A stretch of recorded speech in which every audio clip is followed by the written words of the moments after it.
Hello everyone and welcome to this first episode of Srido. Today we are going to see together the mysterious story of the Cumberland spaceman.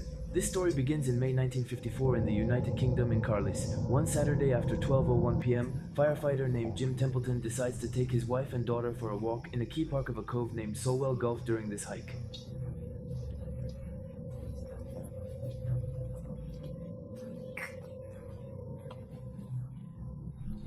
He decides to stop to take pictures of his wife and daughter. As he tries to take one of his pictures, he notices that the herd of cows next to him looks very agitated, but he doesn't pay any more attention to it than that. He will ask his daughter, who had picked up flowers throughout their walk, to pose on one for a photo with this small bouquet. Then they leave quietly, and he doesn't seem to notice anything abnormal at the time. To develop a photo, you must go directly to a professional. That's why.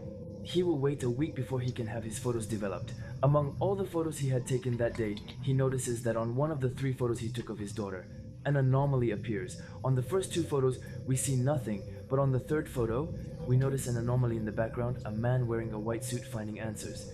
Jim will decide to send this picture to the local newspaper. The newspaper will decide to write an article and publish his picture. The article will make a lot of noise in the media, and many of them will describe the man as coming from outer space and not being ours at all. They're gonna rename him the Cumberland spaceman. Skeptics will try to dismiss this photo by saying that the man in the background is nothing more than a simple farmer. However, Jim will recall that he has no one at the time, and that the man is neither present in the first photo nor on the 3rd. He is only present in the 2nd picture, and that is very strange. Others will say that the photo was retouched, but the software to allow this did not yet exist at the time, so it's much more complicated to make than a photo no matter what. This photo will set off a media storm, and many people will start asking questions about potential extraterrestrial life. Shortly after this incident, Jim Templeton will receive a strange visit from 2 men in black, known as the Men in Black. These 2 men will pose as government agents and ask him questions about where the photo was taken and what they were doing that day.